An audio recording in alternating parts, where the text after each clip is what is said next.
Hello, everybody, and welcome to What the Duck, episode number ? That sounds like something a host should probably know, but I'm the 44. new host. Number 44. Thank you, Andrew, from the back. And so we have a fresh guest here. It's Moxie, guys, along with 42. some other idiots who no one cares about. Moxie, how is it to be on your first What the Duck? It's very loud, and there's it's a lot of love between y'all here. You know, I'm feeling it. I'm vibing on it. Good. Purge, how does it feel to be sucked into this again? Great. I was actually planning to do other things today, but here I am, always ready to accept the call. Perfect. That is what the Duck is all about.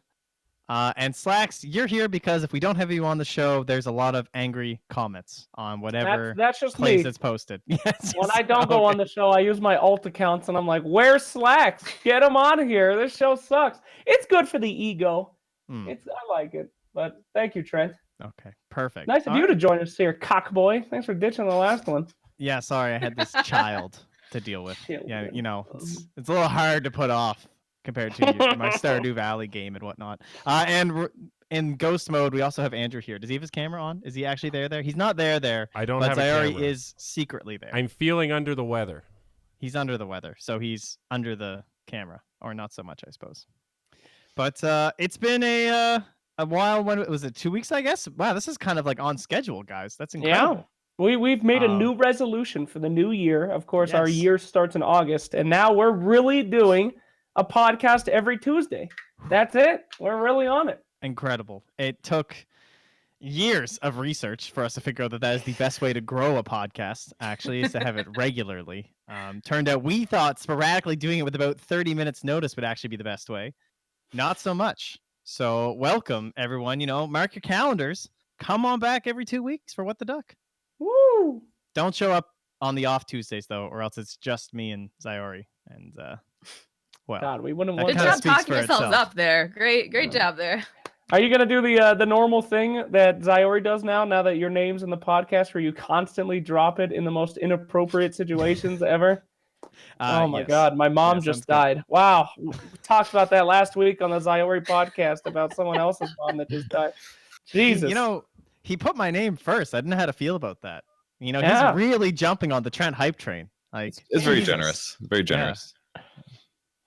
I would have called it the Zayori and T podcast. I wouldn't have given you anything. Just a letter? That's Zayori. Actually. You earn a letter every time that you get better. So it'll eventually go from T to TR to TRE, you know. Every TI gets you a T. What if it was the Zayori and That Guy podcast? That one guy or something like that. And then you never know who it is, but it's just that's kind of what it was. It was the Zayori podcast with Trent for like 40 episodes. Like what percentage of Zayori podcast are you on at this point? I don't know. It must be close 100. To half. That's a lot. Actually, he had a lot of podcasts before I ever joined him. All right, not to take anything away from you here, Chris. There he is. Whoa, dude. I think you started in like the late 90s, and we're on episode 140 something. So you've been 30%. On like a third of them. All right. A third of them. But yeah, the first third are not worth listening to. They're okay, but if we go with cumulative viewership. Oh, hell no. That is true. Like 80%. That is probably true, actually. I'll concede that one. God damn. All right, anyway, what the hell are we talking about, host? Why have you brought us here? Okay, so you guys were obviously here 2 weeks ago. You guys, I assume, well, I heard you guys, you know, I watched as much as I could while doing baby things. So talked about me, how great I am. True. Cute. Why couldn't you just do baby things while in your chair talking? Yeah, you piece of shit. Actually, we don't do any screen time. Clifford has no screen time. Oh, he sees a screen and he is so enthralled by it. But I mean, what's the point of showing a 6-month-old a screen? Like, he's not going to gain any benefits from looking at a screen right now. It would only confuse your development, I feel like, because there's no way he can grasp the concept of this thing is not real and this thing is real. So what do you know about babies? All you know is Dota 2. Come on. No, I get what he's saying. I feel the same way about when I take Mr. Roo in a car. I spend a lot of time thinking, does he have any fucking idea what's going on? Because like his head is out the window, but what can he really grasp? Does he know that we're moving? Does he know he could go outside at any moment? Does he know what a car does? Because he knows. Seriously comparing Trent's 6-month-old to your dog? I mean, let's be The real. dog My dog probably has has higher IQ right now. He knows more words. He's 8 years old. That dog's seen some shit. This fucking kid just came out 6 months ago. I think it's like at that level. The kid will surpass Mr. Roo soon. But right now, as a guy who spent a lot of time around babies, I mean, they're pretty fucking stupid. In fact, they mostly just want to kill themselves. That's all I know babies want to do is they like try to touch outlets and shit. What babies have you been hanging around, dude? Well, any baby around me is trying to fucking dunk its head in a bathtub, but just letting you know. Jesus. All right, anyway. But anyway, you guys also talked a bit about Artifact, obviously. Especially because Sunset and Slacks were very involved with it. Isn't that the last shirt you wore last time on What the Duck? No! Stop bringing it up! For the last time, I got like 7 of these shirts from the PAX event. They're all in my closet, and they fit. They're one of the best fitting shirts I've ever had. Black polos. I fucking love polos. So I wear a different shirt every day, and I wash them.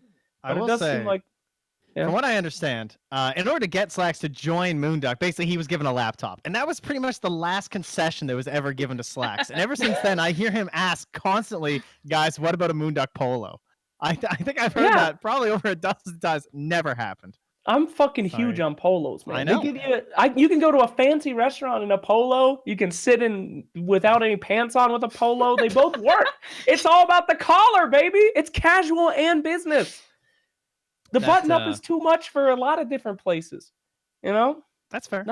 That's fair. I feel like we should do a fashion montage with Slacks at some point. Like go like full 80s and like go through a bunch of different wardrobe things. Show him that there's a world beyond polos.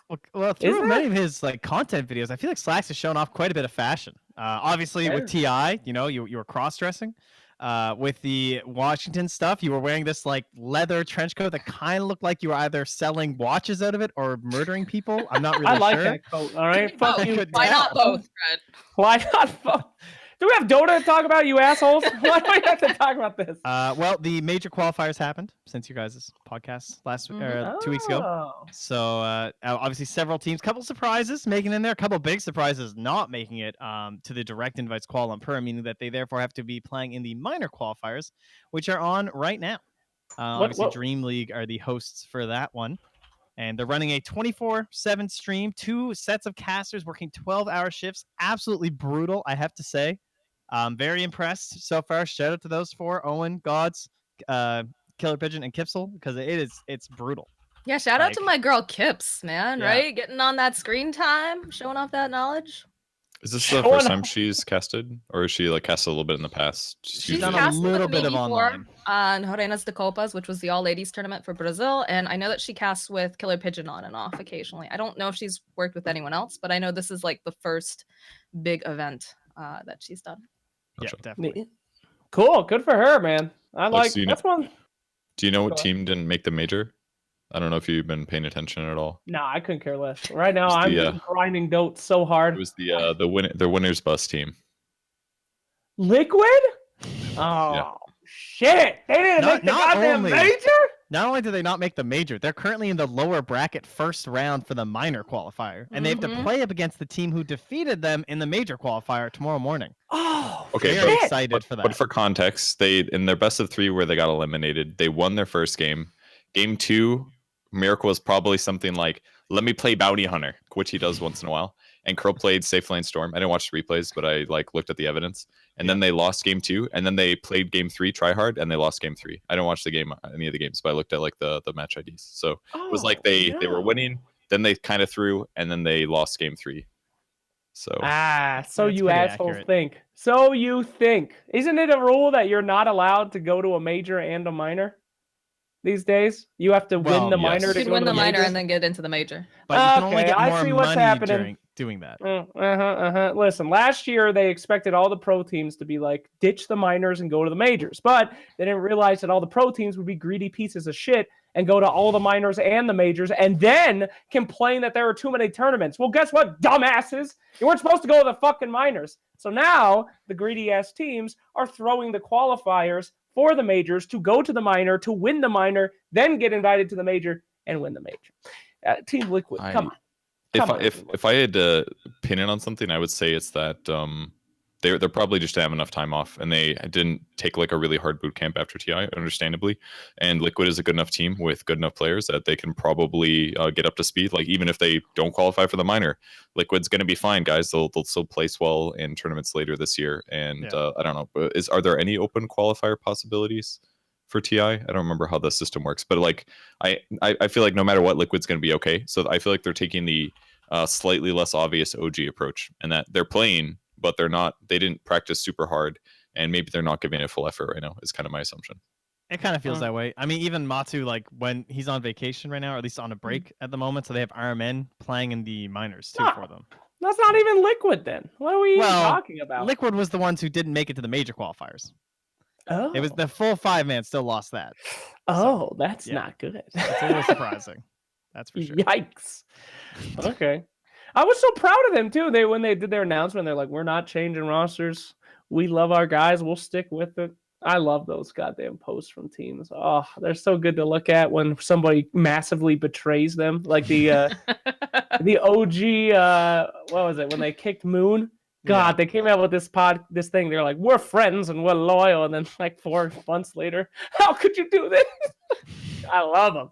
I bookmark them. Anyway. That's all your bookmarks are for. Nothing in really banking or anything. Emails now. It's teams saying kind things sad. to people. Flax's compendium of betrayals. Yeah. Yikes.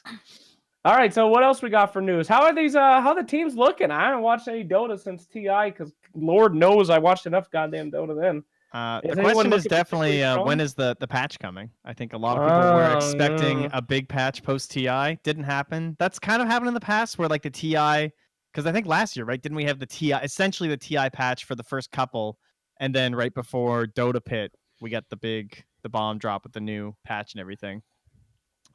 So yeah, people are just expecting 7.20 and it doesn't seem to be coming.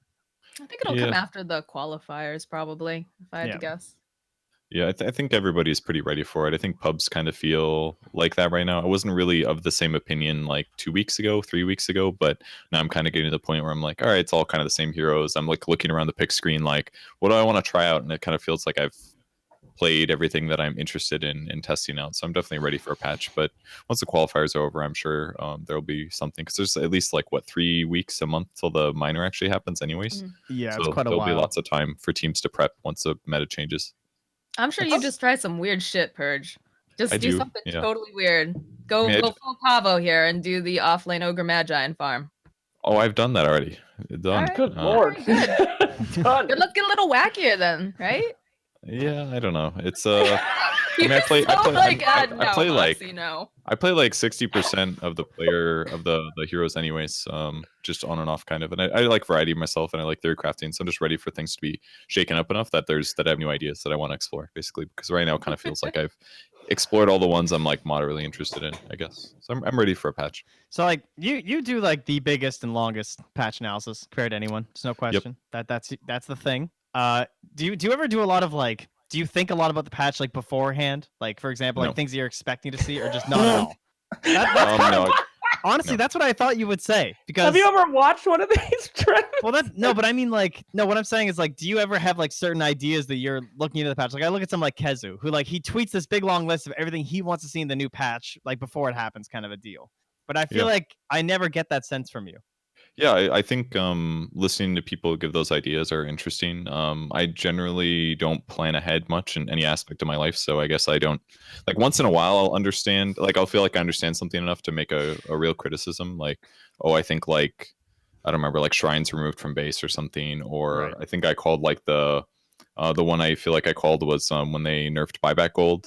When like Storm was really broken, you could just like die, buy back, ball from fountain, get kills, and get all of your gold back. I called that one maybe, but like most of the time I'm not creative enough to kind of make something out of nothing, I guess. So it's better, I'm better at analyzing changes that other people suggest, I guess. So usually I just go in blind and read it through and give my ideas and suggestions, basically. Got the full faith of the frog.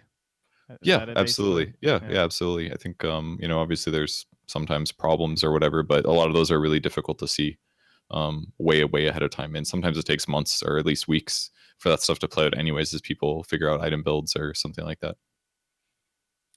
Damn, so we're never gonna see Purge Gone Wild with his builds and predictions.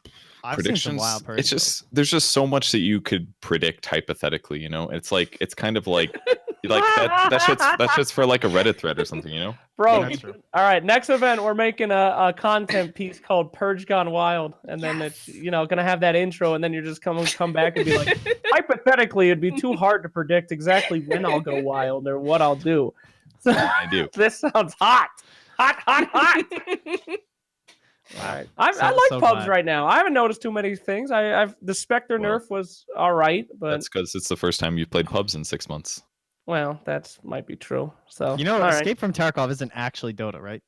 What? Excuse me? No? Just because I have a little casual thing if you see me playing Tarky, that means that I'm actually working. I'm on the phone with some asshole talking about some shit that I don't care about. It's my new PUBG.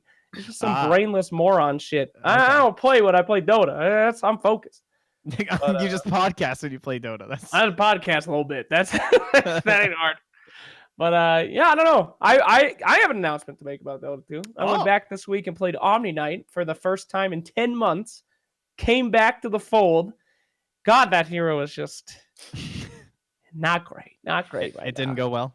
Oh God, I can't wait for the new patch. Maybe they'll buff him. Holy shit! I mean, they fucking buff him. I think the only way that they can buff him in a support capacity is if they change his passive, his third skill, because look at the hero. Like when you were at your prime with Omni Knight, the hero did 360 pure. It was an 8-second cooldown at all levels. The cast range was long, and then pro players were like, "Hey, this is," and he had 6 or 7 armor. They're like, "Hey, this shit's broken if I play him offlane." 59% win rate or something. So they just I had a 65. I was top 10. Repel was broken. Repel was 2-second downtime or something like that. You could just perma repel some core. Then people just started playing him offlane, and then they played him offlane for 2 years. So they had to keep nerfing him and nerfing him and nerfing him. Which in all of the ways they nerfed him, they just had to nerf him in ways that just really fucked him as a support. So I doubt he fits your playstyle right now, because it's just he's just not, his numbers are not good support wise anymore. Yeah, the whole passive skill thing really sucks for those heroes who try and run support. I actually noticed that. I think that's one of the problems with the ET. If it wasn't for imagine if Natural Order was another skill, how insanely broken that hero would be. That hero is very good with well, obviously when you get faster levels and stuff like that. But if that was one more spell they could be casting in a fight, obviously the aura is good, but it's not the same thing as having 3 separate spells. It's kind of the same thing with Crystal Maiden. Her aura has to be so god tier, because if you give someone 3 spells, I think of Lion or something. Lion is just amazing. 4 sweet spells like that. Oh yeah. It's not always thing, though. I mean, I don't know if you play ability draft that much, but you get into those circumstances. No, honestly, this is super relevant to what he's saying. That's true. If you grab 3 skills that all do things, you run out of skill points, first of all. Because in the early game, you can't level them all up. You need 1 level wonder skills that are really good with 1 skill point, like Split Earth or something like that. That's just it has good stun duration, does good damage 1 point. I don't need to level it up. So you need a lot of things like that to even have enough skill points. And then you also have mana problems sometimes, because then even if they're all good abilities, you're casting them constantly. Like Grimstroke, for example, you cast all 3 of his abilities relatively often, and he has a big mana pool, so it's okay. So there's other problems that happen even if you do have 3. But I think Omni's issue is just he just doesn't. He's just so limited right now. And it's you can heal and you can repel, but it's such a long cooldown. It's you have 1 good support skill now in the early game. Garbage. But more on topic, Grimstroke, man. That hero just sucks ass now. Moxie, you had any chance to play with this hero? No, but I've run into him in my pubs and I hate him. Ugh. Oh the hero is designed to be nerf, but it's just annoying. awful. Yeah, it's early game you get shit on, unquestionably, unless the Grimstroke is an idiot. He's just so fucking horrible. And then late game, he doesn't do anything except for annoy you. So you still typically end up winning against Grimstrokes, but it's just it's a worse than Techie's experience. At least it's a slog. It's a slog. That hero sucks. I hope they just slog. A slogging. Do you think there'll be big changes to him for the next badge? I think what it is about Grimstroke is that you guys are right, he's really good in the laning stage, but you need to have really good lane mechanics and know how to push a small advantage or a moderate advantage into a really big advantage. And if you're good at that, you can stomp the laning stage and then continue pressuring mid game. But if you go slow and your team sits back and farms the jungle and then you just sit around as Grimstroke, then the hero's going to suck as soon as they get BKBs or whatever. But for really good players, he's definitely very, very strong. because you can dominate lanes so hard and then do something with it because they know how to do that. So it might just be you guys need to get better at, or Slacks, you need to get better at, pressuring the mid game in an effective way that doesn't involve 5-manning one lane. Bitch, what the fuck? I can't wait to play with you after this podcast is over. You son of a biscuit. We play together all the time. How can you say that? We play together. I'm just telling you what's weak about the hero. That's all. It looks like he's been. I'm just checking out his win rate actually. Shut the hell up. He's been fluctuating quite. Not you, Grimstroke. Oh, okay. So he's not. He's up and down for sure. He's kind of dropping to like 46% after that last nerf, and he's slowly climbing his way back up as the people that don't know how to play him fall off and like just don't pick him anymore. But he's not looking too hot. Not quite up to that 50% mark. Damn, dude. Yeah, I don't know. I feel like making him like you could hit him in the ink swell just ruin the hero. I mean, that was like so much utility in there for a support role. And I mean, he's just all offense now. It makes the skill so much easier to use with your allies. So much easier. Like you have a melee hero, cast ink swell on them in any team fight, no matter what. Like, yes, you can't save yourself from any right clicker now, and you can't just like ink swell TP, but I think it was just kind of needed to do that. It reminded me of like Oracle a long time ago. His second skill would do the same thing. Okay. It was I don't remember exactly how it worked. It stopped all magic and pure or something, but not physical. I don't remember. It was weird. Now it's like more straightforward. The old made people invisible. Oh my god. That was so fucking broken. You're just walking around and an invisible pudge starts like fucking devouring you, and your character's just help. And you don't know what the hell's happening. The cooldown was like incredibly short too when he first came out. It was like super broken. Broken. Winter Curse too back in the day, man. You're able to actually hit people during Winter's Curse. That shit was super broken. Oh yeah. Those were the good times. Mm-hmm. So Mox, what are you playing in pubs lately? What are you doing? I mean, honestly, I think I've been casting like nonstop, right? With all the you're one of those Trent types that works. Whoa! I like to cast not so bad. Don't sound so offended. What's wrong with wanting to? No. I'm saying because he's saying it's negative. I heard that, Moxie. Oh, whoa, no! Don't lump me with him. No. Hey, I like to watch Dota. I like to get hype about it. All right. Some of us actually watch Dota, Slacks. That's the point. I remember those days too. When I used to grind casting, when I lived in Wisconsin, for example, if you cast for like 8 or 10 hours a day, you don't really feel that much like playing Dota afterwards. No, just really because you've watched so much. It's not bad. I'm not grinding, but it's takes a lot out, like you said. I actually have not played a game since TI because like my life. No, it's true. You got a baby. Career's over. No, I'll tell you. I'll tell you exactly how my day goes. I spend the whole day either casting and usually with a bunch of baby stuff, and then the end of my day is like a billion house chores, bathing the baby, putting the baby to bed, doing a bunch of diapers, doing laundry, and at that point, by the time everyone else is asleep, it's like 10 p.m. and I'm so tired that I know that there's no way I'm gonna have a fun Dota game unless I'm in like a full party. Like, there's no way. Well, let's get a full party. Look at it. We got 5 people here right now. I just relax. For the sake of your career, it's not going to help you if people know that you're a good parent. What would help you is pretending like you're a good parent and then saying that you play pubs often. No, I mean, I sit at home. I watch my pubs. Don't worry about me. When Purge gets kids, they're going to be like hamsters. They're going to be in a cage with some food and shit while he's playing. That's for the career, baby. Gonna take them out of they'll be birth, and then it'll just slap a screen in front of them, just like welded on there instantly. YouTube will parent that. Let YouTube algorithm teach my baby what it needs to, Jesus Christ. Trent, I got some real man advice for you, all right? I just heard about your life. I heard about your thing. Yeah. I think you're being too good of a husband. Okay? Right. You're doing chores and shit. Yeah. Let me tell you. I tell you, you know how like there's already that like, you're with some other guys and certain guys will talk about shit that you just like would not say in front of a woman kind of a deal. That happens even further. Those days are over. Hello. No, shut up, Moxie. Bite me, Slacks. When you become a father and you're with other or people see you're a father, like I'll be in the grocery store and like Sarah will go somewhere with the baby or something. There'll be some other dad there and he'll just start like telling me this shit and he's like, oh yeah, man, I never touched a diaper. Yeah. It's like, yeah, my kid, 3 kids now, never touched a diaper. Like, what the fuck is wrong with you? Yeah. Why would you do that? Why would you do that to someone you're supposed to love? Why would you brag about that? Like, why would you go up to another guy like that's happened to me so many times. I can't even say. Like, it is painful how much I've heard that. It's like, damn, I don't even talk to my kid. Like, basically. I hate him. Yeah, I just tell him to get me another beer. That is also a common one. It's like, cool. Yeah. Parenting's rough out in rural, well, not even rural Canada. Just Canada, is that just because of your locality? Because you're in such a weird time zone compared to the rest of the world, or time just zone? Like, it's like a joke. It's like a weird joke, but it's 2 hours ahead. And somehow that would be influencing. You're fairly rural. Like you live there's not that many people in Halifax, right? It is a strange time zone.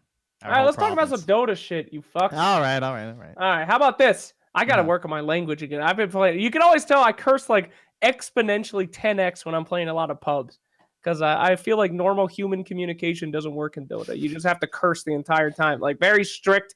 We're doing this now, you fucking morons, and that's the only way that anything happens. So apologies on the language. I'll work on it. Mm-hmm. Ramses Head and Shoulders, baby. Hell yeah. Loving it. That ad was so fucking well produced. Like it literally looked like a TV commercial. They like put some big fucking effort into that shit. I think it is. I think it's a TV commercial. Yeah. It was like, so good. No. Whew. God, I thought it was a parody at first. Like I think it was posted on like the Empire Twitter account, and I was like, shit, they're really like stepping up their game. But no, it was actually him. It was actually him. It was actually Head and Shoulders. It was like, oh damn, esports, man, getting big. We're getting crazy how like shampoo commercials now for gamers. Do you guys ever see Dota in your real life? Like, for example, when I was walking near one of the universities here, and I saw a guy wearing one of the TI jackets, and I was like, holy shit! Like that, I have actually now witnessed Dota in real life. That's happened to me twice ever, since I found out what Dota was. But then to like, in contrast, you see Southeast Asia where like Dota gets mentioned in like soap operas and shit, and then now this Head and Shoulders ad for Ramses. I don't know. It's so ridiculous how much like more commonplace it is there. I saw a bumper sticker one time of a Dota guy, and I got really excited, but I'm pretty sure the dude thought I was trying to kill him, because I was like driving. I saw the bumper sticker, and I'm like, hey! And I honked my horn, and then I like drove it right next to him, and I was like, roll out your window! The guy just like sped off.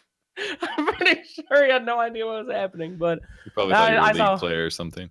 So he doesn't even know probably. What it is. Yeah. He'll kill me. Oh, Jesus. But yeah, man, last hit dandruff. I hope we see more of this in esports. I want to see mainstream people coming in, grabbing players, doing goofy things. Makes finding sponsorships a lot easier, man. Let's go. I'm contacting Head and Shoulders. Let's go. Sunsfan has tried for Pepto forever. I don't know if there's any like real brand I'd want to go for. I can't say there's anything so true in my heart. Like it amazes me how he is so dedicated to trying to make that work. That or Hagen, I guess. He's very into that happening. Hagen, hit us up, man. Come on. Pizza rolls. Do you guys know how much I pinged pizza? What was his name? Totino's. The pizza roll account is literally like it's Pete-za roll.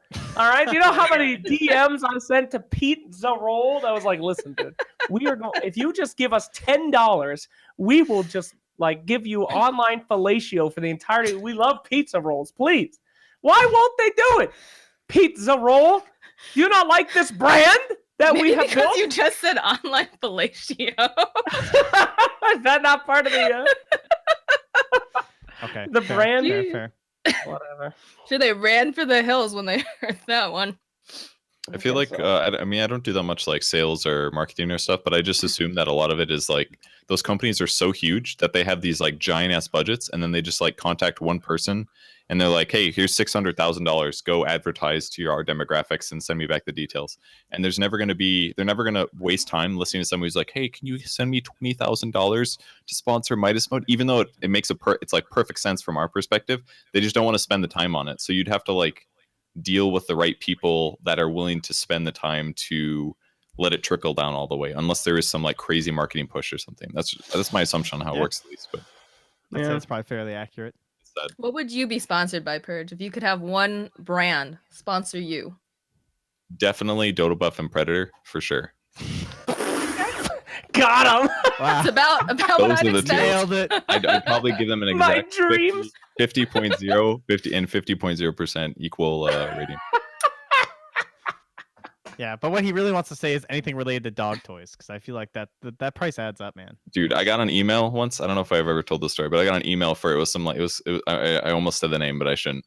It was some like monthly they send you something thing for like, I don't know, you subscribe for like $15 or something.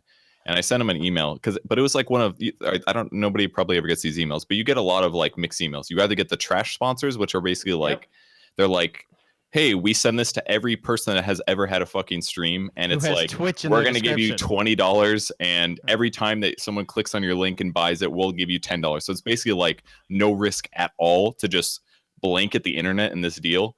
And when I get one of those, it's like, okay, this is obviously completely unreasonable for somebody of my viewer base, right? So I sent reply, and I'm like trying to like get a negotiation going or something. But the person I'm talking to is also super low as the deal they're offering. So if I'm like, hey, can you send me like, I don't know, like $500 to do this promotion? They're like, well, we can only give you like 100 per video, and then like if you want to keep getting them for free, because I was like, hey, just give me like a little bit of money and send me like a year's worth of toys. They're like, no, we can only do like that's not that much money. Come on, we can only do one box per video. They wanted me to make one video for every single dog toy. So it was just like it's very hard to like get the connection between like the stature of where people are, them understanding esports, them being willing to spend money on the space. It's just so hard to like fit those puzzles together sometimes. It didn't work out with the dog toys. It did not. Once they said one video per box, I was like, you want me to make one YouTube video? Your box is worth like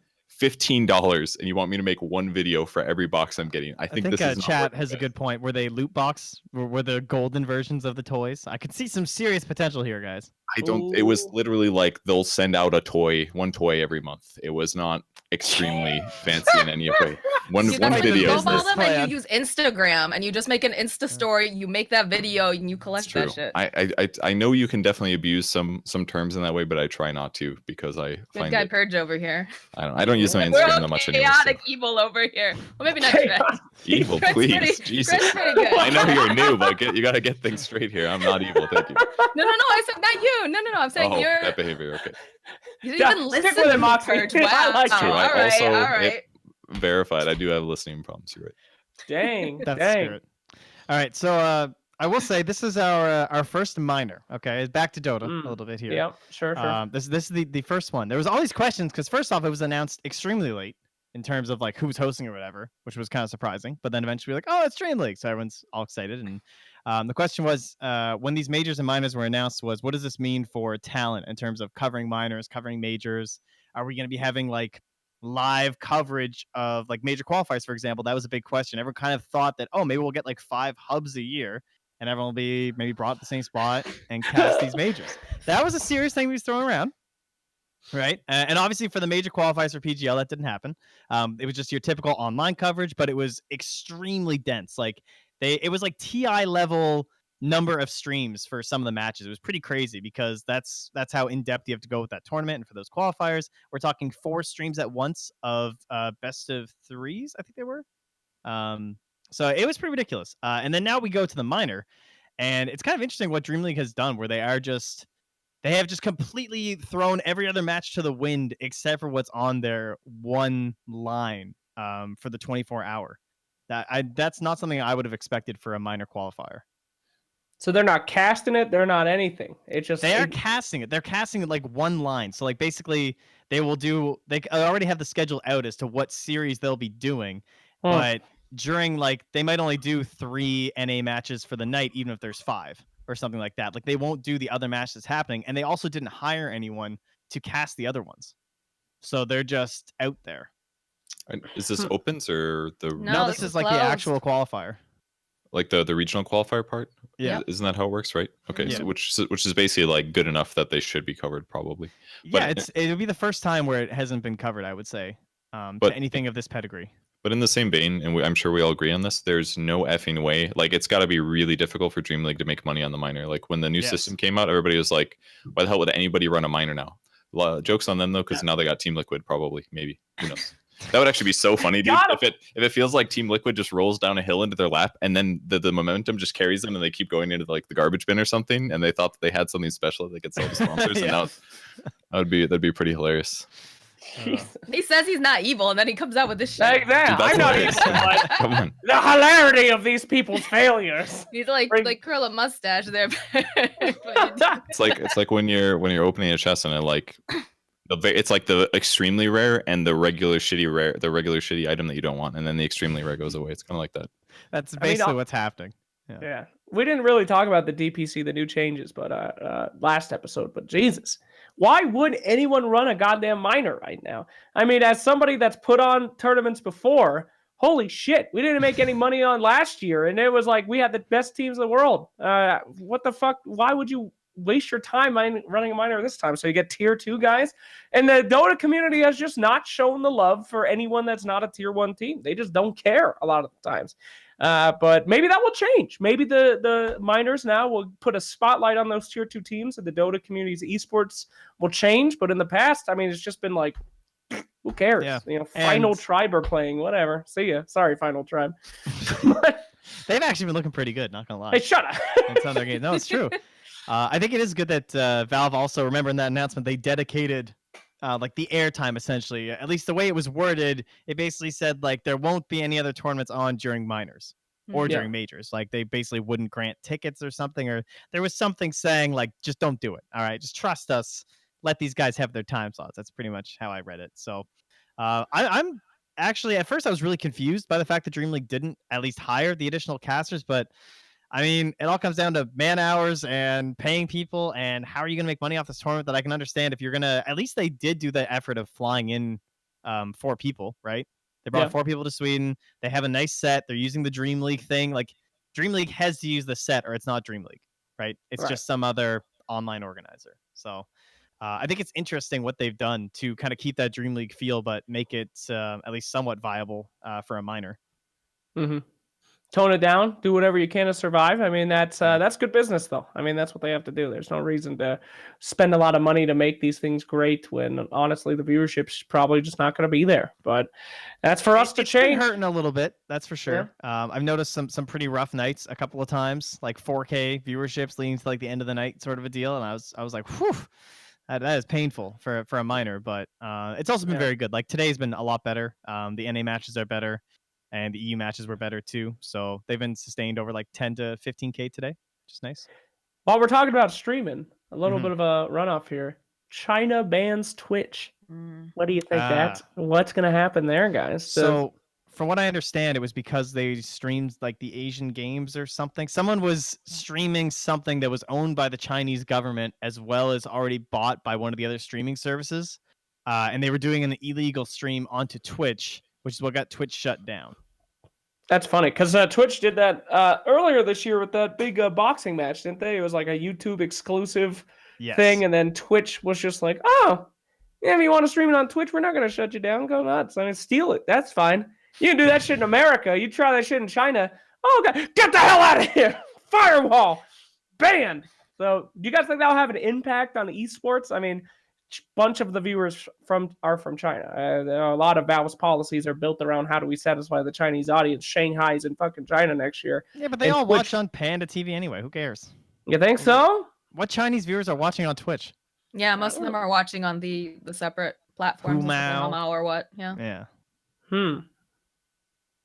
It's definitely weird though. It's not that unusual for what China does, right? Like they block a lot of other websites in their country. So it seems like they're getting slightly more authoritarian as time goes on. So I read an article of a guy who helped make the internet so that he believes in 10 years there will be the world's internet and then China's internet. It's just a straight split. Isn't that what we already have?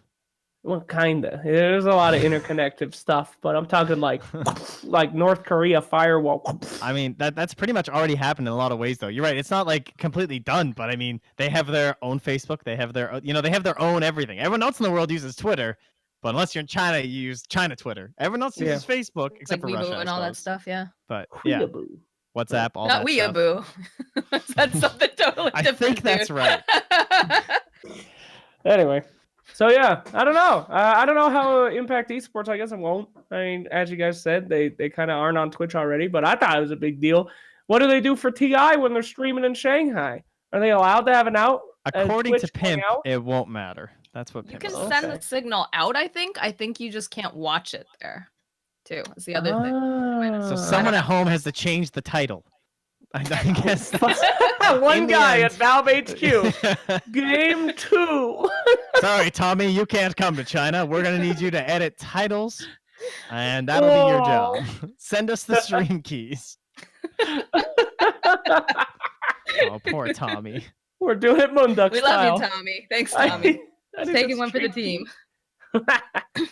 All right, what else we got for the world of Dota 2 this Well, week, you were boys? actually just... I heard they're actually having mobile PUBG tournaments, too. Speaking of random China stuff. They have like a 600K mobile PUBG tournament. I believe Purge, my man, are you in on this or what? I mean, I know you're if I had to pick my third favorite PUBG sponsor, PUBG Mobile. I think mobile games, considering like if I had to commute a lot every day, I would genuinely play mobile games. It's not as good as playing on desktop, obviously, but some of them are decent. And I think it's they're all kind of similar, I guess. Maybe that's just because the games that I played were both Tencent games, but it has some appeal, and it's definitely something. Like I talked to the guy at the dog park the other day. I've talked to him about video games before. He said he never played, really, like just never got into them. And he mentioned that he played PUBG Mobile the other night. He said he stayed up like super late. It's like there's this big market. I mean, everybody's got a cell phone in their pocket. Once everybody's cell phone becomes like a semi-decent video game platform, then even more people are going to play video games. It won't just be like games like Bejeweled or whatever. It'll be like actual semi-close to real titles, and that's how I describe things like PUBG Mobile. It's actually okay. It's not as good as PUBG. It's not as clean, obviously, but you could definitely have an esport around it. Artifact, baby. Artifact. I can't wait for the single moms at home playing on their Artifact on mobile, being like, "What is Dota?" Then coming over and getting into a game with us. Like, where's the goddamn words, you bitch? And just like freaking out. Nah, dude. Nah, they're gonna go in there and they're gonna be screaming at you. You're gonna be the bitch, Flax. That's true. Shut your mouth, you dirty young man. Why would there be voice chat in Artifact Mobile? It's a 1v1 game. No, I'm saying like I'm saying when they go to Dota. Yeah, I think a big amount of people are going to go into Artifact, see the lore, and then want to try out Dota. That's my moms theory. love lore, dude. They're all about lore. You think they're reading those romance fantasy novels because they're horny? They got a husband. They want the lore. The roof. We're gonna get some spicy fanfiction. Like, from these ladies. elves are very interesting. I can't wait, dude. Thank you. All right. Sorry. I actually saw a couple tweets going out today from some people saying that Artifact is the best game ever. Some various card, those people that hop from the card games because new card game comes out, you try it out. Go to the next card game. They're all praising Artifact all over Twitter today, so it's very exciting. Somebody's looking for a beta key. No, I think they have it. That's hence why they would talk about how amazing it is. I would hope. Oh, yeah. I mean, it is good. I'm the only one who can confirm it is good. I can also confirm that it's very good. Birds don't. It's over for you. What have you done? If I had to pick a fourth sponsor, it would definitely be Artifact. Oh boy, easy content right here. Purge's top 10 sponsors that he would, go through. What a great video idea, Purge. I'm going to contact your sponsors and see if they'll ask you to make my top 10 sponsor list. Okay. And you just rate them all the same? And all tied at number 1 are my 10 sponsors. All right. What about this overthrow thing? What do you guys think about that? Oh, this whole... Yeah, that's the drama. So some guy, if you guys aren't in the know, has started updating Overthrow. He named himself Dota 2 official. If he just didn't do that, I'd be so much cooler with the whole idea. But at the same time, I can understand if he didn't name himself Dota 2 official, no, people probably wouldn't have ever played it. So I kind of get it. But yeah, he's just straight up put in like Grimstrokes in there. I actually played a couple games today. It like keeps your stats going, which is kind of cool. So like it'll tell you like if people are on a streak playing Overthrow. And it just keeps getting updated to add a bunch of like quality of life improvements for like picking up items from chests. I'm down. The guy's just doing it for free. I mean, as far as I'm aware, I think Valve probably wants stuff like this to happen anyways. Like the reason they don't update this stuff regularly is because they prefer other people to do it. So I don't think this is... Yeah, I think that's a great deal for them. But continue. Sorry. No, it's okay. I was basically done with my thought. I did know somebody told me the other day that you can play Siltbreaker on here as well. Somebody made a custom game. Yeah. Slacks, we should spend an afternoon just play Siltbreaker. I never played it. Hours I would and be hours. in. I'm in. You like Siltbreaker? Dude, it was so hard I never to got find. to play it. Seriously? I had to played it for reluctantly like an ask my hour. friends to play it like so many times, dude. Me and Slacks grinded that a We lot. fucking grinded that shit. We loved it. I fucking love The Siltbreaker. number one thing I talked to when I was at Valve to the Dota guys, I was like, don't give up on Siltbreaker like shit, okay? Don't do it, please. I know no one posted about it, but there is a fan base. There is a fan base. I don't know how many it is, but I fucking love Siltbreaker. They're very dedicated. It reminds me of like the Gem TD players that are still playing Gem TD and talking about it. I used to be a Gem TD player. I don't play. You've fallen off. Definitely fallen off. I think Siltbreaker is probably better. I mean, maybe Gem is better these days, and Gem still has some appealing aspects. But Siltbreaker is like it's like you're playing Dota, but it's very theory crafty, which I like and appeals to me. But it's also like RPG elements, and you can like do build ideas, and then they had all custom items. I made things more interesting. I don't know. I just really like to spend. It was a lot of time to play it. That's one of the big negatives, I guess. And there's not as much competitive aspect, but. Yeah, because really that's what I didn't understand. It was kind of crazy to have it because like didn't the matches last for like 2 hours or 3 hours sometimes?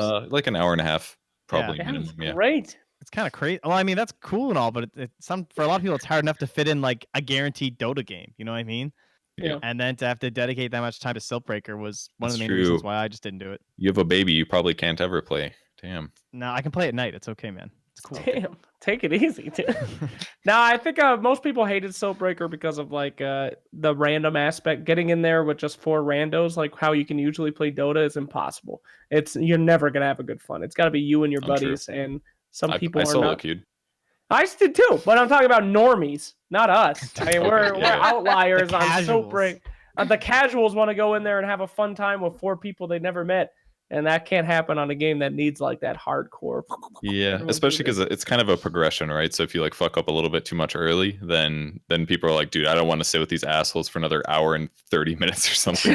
They're like, oh, there's no way I'm gonna beat the boss with these idiots. So yeah, there's some people that left a lot sometimes, but then what are the assholes that are ruining it for you though? It slacks. Yeah.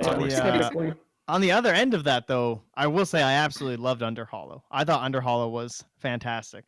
I had so much fun playing that mode throughout all of the battle pass. It is something that I can just jump into and play and not have to worry about time realistically. Like I played so many matches of Overflow or Underhollow. I actually have no idea how many I would have done. These games that Valve makes are so good. I loved Wraith Knight, Dire Tide. Oh, Wraith Knight was the fucking shit, dude. You can play that on custom modes too. God, I mean they're so good. Chinese New Year stuff though. The year beast? We don't talk about year beast. That fucking pay to win piece of shit. That was a lot of fun when you just broke down and you're like, you know what? Here's $10. I just want to kill everyone as Zeus today. I don't give a fuck. But man, those game modes are so good, and I think you're right. You guys are right that they could release them. They could just have them in Dota forever and build these communities, but they just want people to use their workshop to like remake them in their own way and upkeep it. But what's the benefit for the guys doing that in the workshop? I mean, just people making shout out threads on Reddit. I mean, what's the No, there's a payment thing, I believe, within the client, but from what I've seen, it's just the patches break the custom games very often in random ways, and it requires a lot of like programming kind of upkeep is what it seems like. But I think the other issue is that like games sometimes it's very difficult to make a game like Dota that's just always kind of interesting.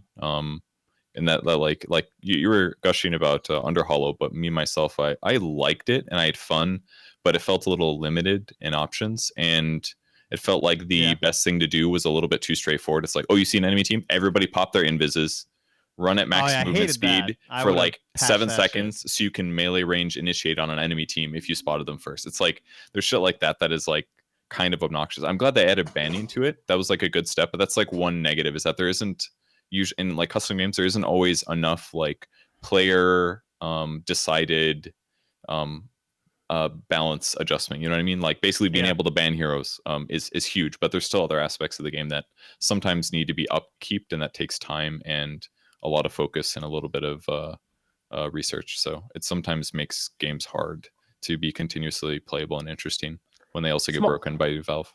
Small sidetrack. Grieveling was the greatest one. Grieveling. I love the Grieve. It was like Pokemon meets Dota, dude. I loved the precursor where everybody's like making their little fucking Greevils and shit. That stuff was really cool, but the mode itself was a little too chaotic, I thought.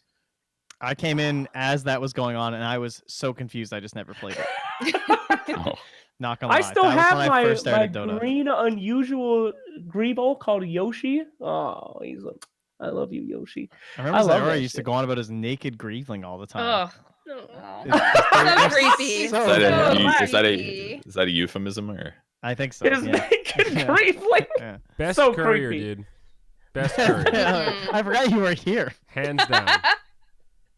But anyway, it's strange to me that there's so many ways. Like we have the workshop that does like sets and items that nobody fucking cares about anymore. But we don't have like a custom games workshop. I mean, I guess they tried to do something like that with Bethesda. Remember that? They tried to charge for custom mod content. That certainly didn't go well. But man, wouldn't it be cool to be able to like support these custom game makers like this Overthrow guy by like buying a subscription that's built into the Steam Workshop? Valve gets a kickback. They get to keep like 75% of it, and this guy gets 25%. Sure that literally exists. Yeah. What? Well, it used to. It got shut down, didn't it? Did it get shut down? I know it existed. It was like dedicated servers, and you could like pay money to them. I know as far as I know, it doesn't exist anymore. The guy who made GemTD did something similar, but it was all like PayPal things to give you things in game. But I mean, it's so much more complicated when we have the system already there. But I don't know. Bethesda tried that, and then they tried it again with the Creation Club, which is just another scam to buy you like more skins and all that shit. It's much different than having a guy that is going to continuously upkeep. But I guess that Valve doesn't want to do that because then they're in trouble. What if the guy doesn't live up to his standards? Is it their job to get you your money back? I mean, I think the end problem is that people don't want to pay for it. Yeah, of course. That's the end issue. Like, I think it's like really false like protests that a lot of people had to the whole Bethesda and Valve thing, and I think maybe people will disagree with me, but I honestly think people just saw that and went, wait, I won't get all these mods for free off Nexus or from wherever anymore. Oh, well, fuck that. I want to choose to support a mod. Who has ever donated to a mod? I'm sorry, maybe donated to one ever, but how many mods have you used in your life? If you guys are PC gamers, you've probably used like hundreds, and you probably paid maybe one guy, probably not even one guy. Mm-hmm. And then everyone's getting all salty about this idea. Like, I think if they maybe took less of a cut or no cut as the developers, but at the same time, you're like, well, they did kind of make the whole game and the engine and all the assets they're using, so maybe they deserve a cut. I mean, they could always take less of a cut, but that ain't ever gonna happen from what I've seen so far. But yeah, great point. That's kind of PC gaming culture in a nutshell. Everybody wants to pirate shit. Everybody wants all this free shit, and then they're like, how come the quality's going down? So I don't know. Yeah. Pretty difficult to solve, but it's just sad. It's sad that these great game modes and these great like custom games and stuff aren't getting supported, or they got these guys plowing in. Valve won't update their old games or tutorials, for God's sakes, and then it's like up to them, and they don't even get anything out of it. So it's strange. But don't we still have those 3 tabs in the tutorial thing? Actually, I have my client open. Learn tutorials. Yes. I have a lot of really good ideas for tutorials. And there's just 4 empty boxes. Last hit trainer and 4 empty boxes in the Learn tab. Purge, you Valve, remember? I believe in you. Remember Clippy from old Microsoft? Wouldn't it be great to have you in game as a Clippy? Just his face with a big mustache. Yeah, Dota Plus, and then you come up and be like, "You're being extremely inefficient right now," and then it doesn't actually provide any good feedback. It's just there, and it just says something like damning, and then it disappears. So it's like the Steam messages you get when you're playing a game, and you see that message from Purge, and you're like, oh no. Didn't Gosu AI do that for a little while, where like it would analyze your matches, and it would be telling you like, you are not efficient, you're a piece of garbage this game. Yeah, man, that's Dota. It's like, man, we won that game. What the hell? We won, Gosu. Gosu AI.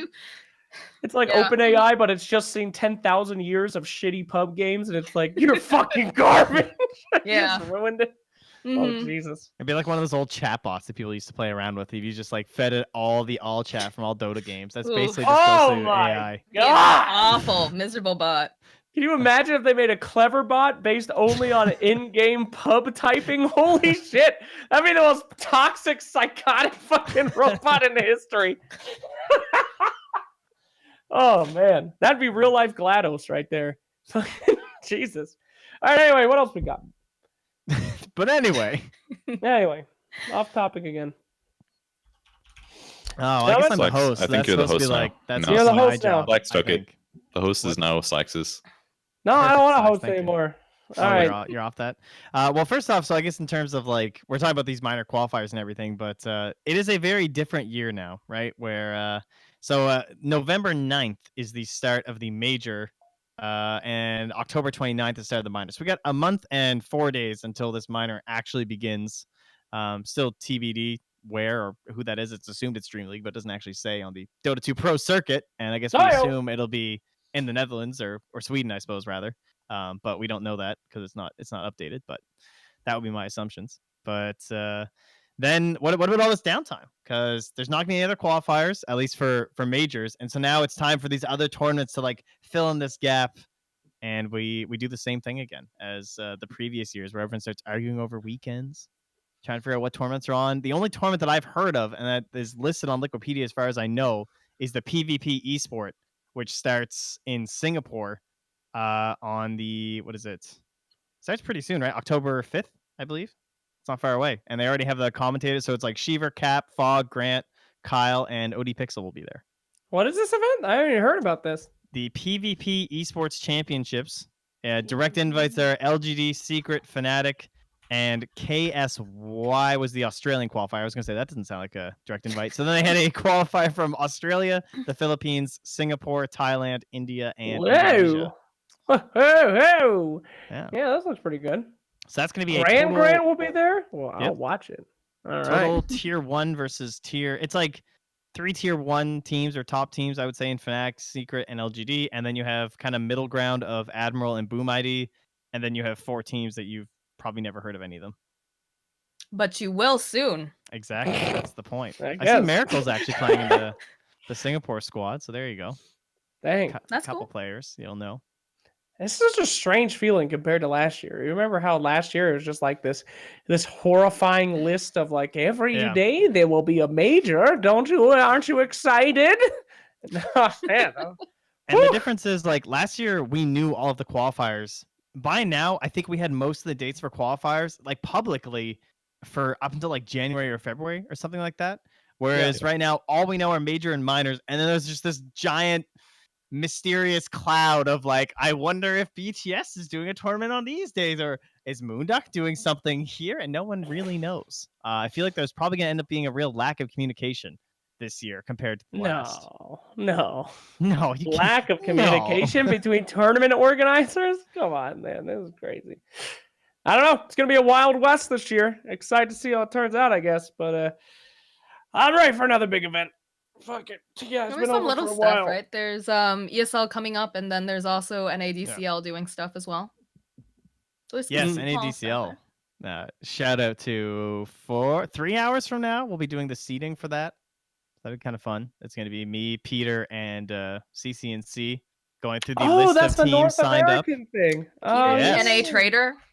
Yes. Is he an NA trader? What are you talking about? He went to Europe.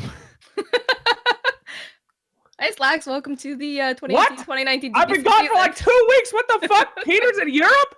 What was he playing for? Ninjas and pajamas. Nip. That's the worst name too. The worst, like, oh man. Let's name our organization where it sounds like it's a racial slur. Real smart there, guys. Real smart. Take it easy. Nah. What happened? What happened to my world? PPD is a European. Fucking Dream League is doing. I'm not going. Everything's upside down right now. We need a new patch. Somebody save us. Make shit make sense again. Jesus. Anyway. All right. So I think I don't know what else we got to talk about. We talk about anything else, boys? There hasn't been too much going on. No. It's just a lot of qualifiers. I don't know. Let me you check guys got anything here. exciting in your life here? You're going to Reddit now. Yeah, Crit told Ice to eat a butthole. Yep, saw that. That was quality content. Okay, yeah, that's about it for the last 2 weeks, boys. Normal day of Dota 2 on Reddit. Normal times for normal people, but we will get back to something abnormal soon, I would assume. It's so weird. There's so much less to talk about when you do it every 2 weeks instead of every 2 months. Yeah, man. Oh, man. Who would have thought? We're going to have to actually think have notes or something. Oh, Jesus. We needed you, Zayori. All right. Well, there you go. Great, then. We need a story. Let's tell a story. Moxie, that's Moxie. Story. Sorry, you're on. Come on, you're deck. new. You got to be initiated. Yeah. Every What the Duck ends with story time. You got to tell us a grand tale of your choosing. I was not prepared for this. That's how it goes. Yeah. That's how it goes. Think about it. I don't think Hertz will cover you. He'll tell a short the story. safest thing you could do is tell a story about pooping because you'd fit right in here. If you've got one of those off the top of your head that you feel comfortable sharing. You could pull a Mott. You could. The first time we asked you to tell a story, you could tell it so boringly and shittily. We never ask you again. And you call it a Mott story where there's like no payoff, but he's super excited for 30 minutes. You could do that route. This is a very important moment. He's gonna do Mott like that. I don't have any like fun stories. I've got like Eddie. I've got some at like TI. Well, no, not like off the top of my head. You're really putting me on the spot here. All right. I just found out I was doing this today. Okay, boys. Like chill. Okay, we'll buy you some time. Purge, tell us a little mini story. I guarantee, Slacks, you have a better story. Guaranteed. I can't just think of a story up in the reason that we have you on What the Duck is not only to fill dead air, but also to tell a good story at the end that nobody else can tell. Hold on. Trent, Moxie, you got one? what is the most embarrassing? Do you have like some embarrassing story from like your childhood? Like something that keeps you up at night kind of a thing? You know what I mean? Yeah, tell some story. But realistically, it's not that awful. Do you know what I mean? How do you get? I feel like I have like 8 of these. Well, this is your moment. I wake up in a cold sweat. Bring it. Oh yeah. You got like 8 of those stories, then bring it. I'm still figuring it out.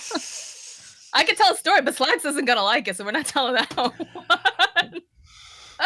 Oh, that's a great story. I know that story. You can't tell that I'm story. sure a couple of you do. You actually can. I don't know. Like I'm trying to think of something that like happened at TI. That would be like I heard you were slang at a karaoke. That I heard. Your rap video was A++. If you guys have not checked that out. Thank you. I did not know if anybody actually was paying attention to that. So it's my little shout out there. My rap video. All right, Moxie, how about cringiest fan interaction? Did you get any good ones at TI this year? No, I do have a good story about that actually. So really awkward. I got recognized in my grocery store. Hey. Yeah, I was at the grocery store and this dude's like staring at me and I'm like, oh God, not this again. Not this again. I can't do this again. And he walks over, real, casually. He's like, you're Moxie, aren't you? And I'm like, oh God, this is how it ends. He's going to kill me and put me in his trunk. And that is going to be the end of me. But I was just like, yeah, nice. I'm guessing you watch, Dota 2 or something, or you like casting. And like, it was the most awkward interaction because we just kind of stared at each other. Me trying to figure out if I needed an adult. Him, I don't know what he was thinking. Was it like one of those ones where he like wasn't really a huge fan, but he just wanted to confirm that his suspicions were right? Like I don't know. Did he say he was a fan or anything? Yeah, he just literally wanted to confirm that you were who you thought you were. I guess. That sounds like what it was. Are you Moxie? Yes. Do I need to be really afraid now?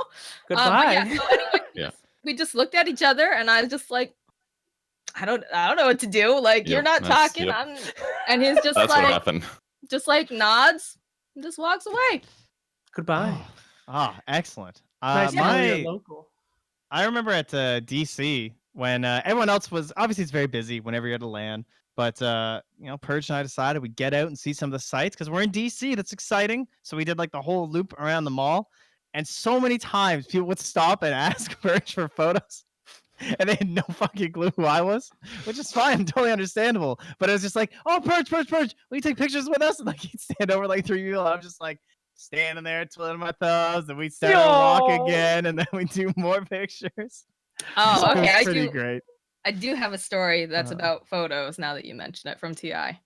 So perfect. So I was gonna go hang out with Grant for a little bit at one point, and he was over hiding out in the stairwell. Waved to him, and he comes out, and immediately everybody wants a picture with Grant, right? Everybody's so excited, NA Dota, and so I'm a nice person because they're all like these dudes trying to take selfies, and you know they don't take selfies. These dudes do not take selfies. So I was like, I'll take the picture for you. Here, let me take your camera, take a picture. Being real nice, and then there starts to be a line. And that's cool. That's cool. He's really popular. This is his first TI. I'm happy for him and stuff. But they just start handing me their goddamn phones. Like I'm a handler. I was like, are you like, so I'm taking them, and finally I get to the point where I'm just like, hi, my name's Moxie. I'm a caster. Like, I'm not just here to like take photos. Like, you can actually like, so I took the photo, and the next guy who comes up and he's like terrified. He's like, what? Will you please take a photo of Grant? And I was like, that's, what, you're so lovely for asking. Thank you. Thank you for recognizing that I am a human fucking being and not just there to take pictures of Grant and all of his fans. Grant looks like he's shit during it too. He thinks it's hilarious, but yeah. So I feel you, Trent. I feel you. Everybody taking pictures of. At least they didn't hand them the goddamn phones and be like, "Hey, that's dude, true. You want to take a picture?" Some of the best teamwork I've ever seen from Dota players is actually when they do the lineup behind the casting desk, and they'll do like one person will take the photo of the person ahead of them, and then he gives the camera back, and then they have the person behind them. Yeah, they actually get into that. Those. All right, I got a story for you about fans. Okay. Let me tell you about the guy who sexually harasses me every bit. We should have been laughing about that. That's actually really bad. It's a funny story. It was TI4. I met this guy. We talk along for a long time, and he goes, we have this conversation, and at the end of the conversation, he looks me dead in the eye. He puts his hand behind me. He grabs my butt, and then he says, "Remember that?" And I said, "I don't think I'm going to forget that." And then he walked away. Whatever. TI4. So every event that I go to, this guy is one of those like big fans that goes to all the different Dota events and stuff.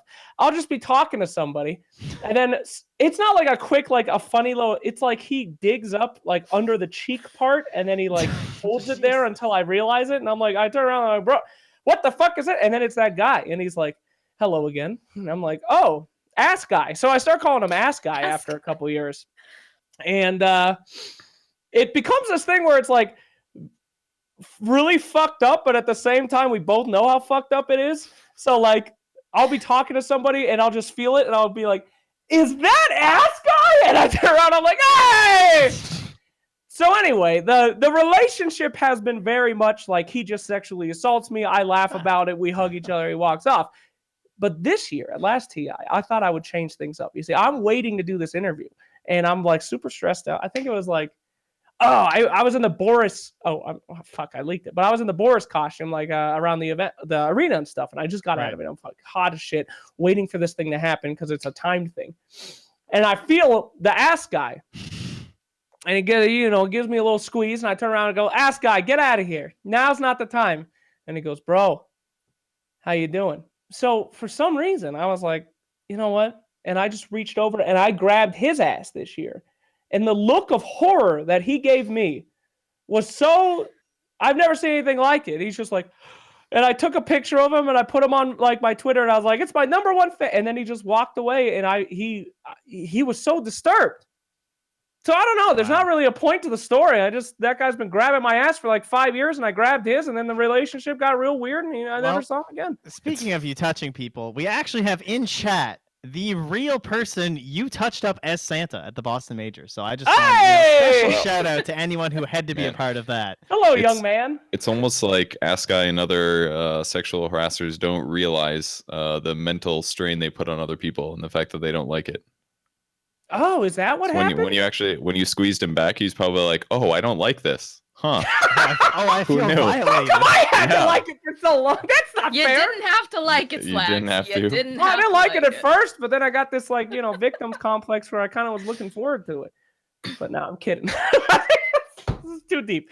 But anyway, true story. I wonder. I'm sorry, ass guy. Well, not really. You probably shouldn't grab people's asses randomly. That's probably not a good thing to do. So maybe we both learned a lesson that day. So wow. This is like a South Park episode where you do the little life lesson at the end. Yeah, a little life lesson for you. Very wholesome. I don't know. I mean, people have some real bad experiences with fans all the time, but typically I love my bad experiences. I think the funniest one was ESL New York. I'm walking by and some guy, he's in like 3 rows down. He turns around and you go, "You Sir Action Slacks?" And I'm like, "Hi there." And he goes, "You're a fucking cancer on this community, and I hope you die." And I'm like, "Yep. Hey, you enjoying the game?" I walked over and I was like watching the game behind them for like an hour, and I was like, "These guys fucking suck, bro." And it's not the internet. You're not allowed to just say something randomly and then that guy disappears. We're at a fucking event, so I'm just like hanging around him the whole time, and he's like, "Hey, bro, I'm really sorry about what I said." I'm like, "Hey." Can I get confirmation that is him, the one that the picture someone put in to my greatest fan? I don't want. This isn't okay. that moment.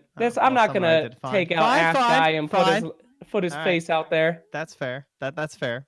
Well, there's gonna be a lot of people watching now. There's people like constantly staring at your ass, waiting for a hand to go in. Be like, I gotta find out who ass guy is. Somebody's gonna be turning around all the time, just like, "It's that ass guy." No, it's a new ass guy. I guarantee there will be copycats now. This is just like the mainstream you just announced. media. You just said you love these weird interactions. You are opening that door. I didn't say I loved them, but now I'm gonna switch around. I'm pretty sure we can go back and look at the Moonduck fan's gonna be like, "Oh, this will be so funny." I'm gonna go up and then I'm just gonna fucking pepper spray the shit out of them. It's just gonna be, and they'll have no. I'll be like, "Well, clearly I was assaulted." Just put some mouse traps in your pants or something. Or... Yeah, I'm just gonna straight up go around and just fucking tase them until they have a heart condition. Just get call security immediately and get them escorted out. This has been the entire plan. I just want to get away with killing somebody. That was the whole idea. Somebody comes up. I had to. He was assaulting me. I had to. All right. Well, anyway, that was a fun story. Get us out of here. Somebody tell a different story, please. I should have. Well, this is what happens when we don't end it when we should have. So thanks, everyone, for tuning in for another episode of What the Duck, episode 44. And again, thank you to Moxie for coming on. One of these new 42. dedicated Moonduckers, unlike you, Moustrix, who's apparently just listening because he has to work. I mean, can you believe that? But obviously, shout out to him and Jenkins as well. We forgot the Jenkins thing. You remember you made a thread about they got solved. I didn't feel like bringing it up. All right, fine. It got. I mean, how did it get solved? I just saw the thread. I didn't see the resolution. Oh, it's up. We've brought it up. Here it goes. All right. So we're not quite last topic. This is our finishing topic. All right. Do you want to take it, Slacks? You got it? No, I don't know anything. You watch those games? Come on. I don't fucking care. So basically, there was a team that was pause abusing. So basically, like they were losing games, and then they would just start spamming the pause key, like during team fights, and then all chatting and doing it, and then it's clearly against the rules, so they should have just been disqualified, but they couldn't get them disqualified, and they couldn't get in contact with any of the admins for the ESL NA qualifiers. And so eventually they lost the game to the pausing team, and then they still couldn't get anything from the admins, and then eventually the admins did respond, and they took care of the team, and they all got kicked out. So yeah. Dang. So the admins got their job done a little late, but at least it was done. Did Jenkins' team get fitted back into the tournament? Yes. Or okay, yeah, good, perfect. Man, everyone's always bitching about like, "Oh, these admins aren't good enough." I mean, aren't half these guys unpaid volunteers too that just have a love for Dota? Like, how dare these admins? You're like Joe Schmo is like, "I want to help." Oh, please, PPD, stop yelling at me. I don't know. Like, it doesn't excuse you from being shit though. So sorry. Like there have been so many terrible admin things. Like even the paid admins, like that whole PPD incident for the what qualifier was that? The major qualifier for Kuala Lumpur. That whole thing where they were gonna let the team remake, and Peter's like, no. And then I guess we should have talked about this. This is the real issue. Jeez. Peter just says no, and the admin just goes with Peter now. Like that's not admin, dude. You make a decision, you steal with it. Like you stay with it. Okay, sir. Like. And they're like, well, these were the rules at TI. It's like, okay, well, are they the rules for your qualifier? You're the admin. Why did they want to remake the game? Because Kezu's team, 2 of them went AFK after the picking phase. And so now with that new strategy phase, if you don't actually pick your heroes, they get randomly assigned. So Kezu ended up having Tusk, which was supposed to be the support hero. And maybe next time ended up being Enchantress, which was supposed to be the core for Kezu. Oh. And so they wanted to remake because nothing had happened. They wouldn't change the draft at all. They just got assigned the wrong hero. And the admin goes, okay, go remake. And Peter just puts in no. And then he says, this is how it was at TI. Why is it different here? like, don't go AFK during the draft. And then there was this massive pause, and the admin kept saying, okay, wait. And then eventually Peter just resumed the game. And the admin never did anything. Like, that's terrible adminning. Yeah, you should never you should never make a decision to have to go to a player. It should always be the admin, because it just puts you in a shitty position, because you don't want people mad at you, but there's already rules. You've already agreed to them. So I know, but I mean, who is this guy? You know, he's probably just some rando that got off the street, because admins never have to do anything in Dota. Like what do you call it? The statistics of it must be like 1 out of every 1,000 admins has to do literally anything. So are you going to pay 1,000 admins, or are you just going to have a bunch of free guys and deal with the one-off that they fuck up? In a business standpoint, makes sense to me. Yeah. I mean, in the perfect world, pay admins $100 an hour and make sure that they're in there ready just in case. But yeah, next thing we know, if we talk too harshly, we're gonna have to be the admins too. But to clarify, they went into Discord and agreed that Peter was correct, but it's still the fact that he could just say no, and it was just like, it was pretty ridiculous. So you guys should see Purge admin. Holy shit, he's a free admin and he don't fuck around. He's like, you have 30 seconds to begin, or this game is over. I'm like, calm down, Bernd. Just remember the Zephyr days where people would AFK during drafts, and then you'd get into the game and you'd have to pause for like 5 minutes, maybe 10 minutes. Like, my team would do it too sometimes. Their teams would do it. It was just annoying. So I'm just kind of personally, it bothers me. If somebody was like AFK for the strategy phase and they random their heroes, then I don't know how busy the day was. Maybe that was like their 10th hour of qualifiers they're playing that day or something. So maybe there was like a genuine excuse, like, hey, they need a little break to go to the bathroom or something. But like, it's my brain instantly goes into like, well, that's probably fair mode, even though I don't have all the details. Yeah, exactly. I was definitely on the side of the decision eventually with like Peter and everything like that, but it was pretty funny to see it just completely changed essentially in all chat, and then they moved to Discord and had their little discussion, and Peter was correct. But alas, yes, admin's constantly a problem, it would seem, for many tournaments. Ever since Andre, I guess, right? Like, Andre was the king. He did all the adminning for everything ever. I can't think of a single problem that we ever had with that guy. But then he just moved on to other stuff, and now we just have more random admins for the most part. Haven't there been more like open qualifiers and stuff, though? And there's been like so many more big qualifiers. Like, those were more rare in the past, so that might be part of the reason. True. But yeah, okay, there, we did it. Last topic. Yay! Congratulations. And Mr. Production Man, I think we're good. So thank you, everyone. Don't forget to check this out on, what is it, YouTube? And Andrew, where else is it? moonducktv, baby, the website. Come on now. There he is. You're never going to get that R for the Ziori and T podcast if you keep this up trend. That's right. Fair enough. Okay, goodbye, everybody. Go enjoy the rest of the qualifiers in the various regions and see who's going to make it to the minor, and after that, the major, of course.